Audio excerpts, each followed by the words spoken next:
ഏറെ വൈകിയാണെന്ന് എണീറ്റത്.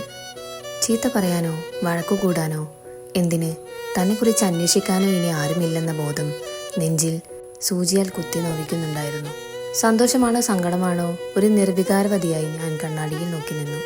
തിരക്കേറിയ നഗരത്തിന് നടുവിൽ ഒറ്റയ്ക്കായ പോലെ തോന്നി. ഒരിക്കൽ തന്നെ ഇഷ്ടപ്പെടാനും തനിക്കിഷ്ടപ്പെടാനും ആരൊക്കെയോ ഉണ്ടായിരുന്നു. എന്നാൽ ഇന്നോ നിർജീവമായ ഒരു ശരീരം മാത്രമായി തീർന്നിരിക്കുന്നു താൻ. മുഖം കഴുകി ഒരു കപ്പ് കോഫിയുമായി വാനത്തിൻ്റെ നീലിമയിലേക്ക് അങ്ങനെ കുറേ നേരം നോക്കി നിന്നു. എന്തൊക്കെയോ തന്നെ വേട്ടയാടുന്ന പോലെ. ജീവിതം ഇട്ടെറിഞ്ഞു പോരുമ്പോൾ തോന്നിയ ധൈര്യമെല്ലാം ചോർന്നു പോയിരിക്കുന്നു. ഒരു മടങ്ങിപ്പോക്ക് അസാധ്യമാണ്. എല്ലാം കൊണ്ട് നശിപ്പിച്ചെന്ന വേവലാതി ഉള്ളിൽ കിടന്നു നീറുന്നു. ഇനി എന്തായിരിക്കും എനിക്ക് വേണ്ടി കരുതി വെച്ചിരിക്കുന്നത്?